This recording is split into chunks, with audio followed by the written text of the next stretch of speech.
friends who do not celebrate Christmas because they say December 25th is really a pagan holiday.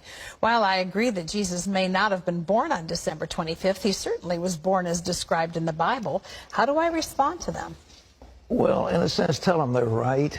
Tell them they're right.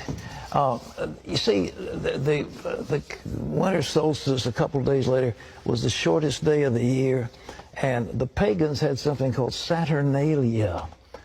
And it was a time of lawlessness because all the laws were suspended, and people, a bunch of singers actually wandered the streets naked singing, and then they had orgies.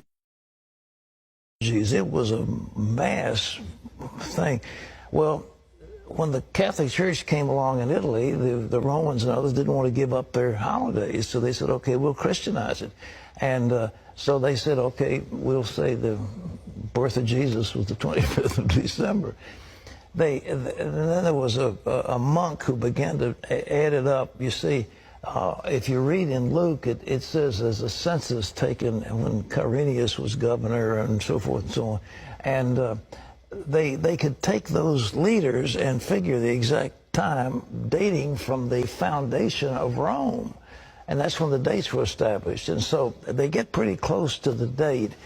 But to say it's the 25th, shepherds are out abiding in the field. It gets a little cold at night. I mean, were they out there in the middle of winter? You know, I don't know. I've been out there on the shepherd's field and on Christmas Eve. It's very nice. But it's cold. And nevertheless, I mean, what was going on? So all this business about mistletoe, pagan. Christmas trees, pagan. Giving out gifts, pagan. Every bit of it is pagan. Every single bit of it is pagan. We've Christianized it all.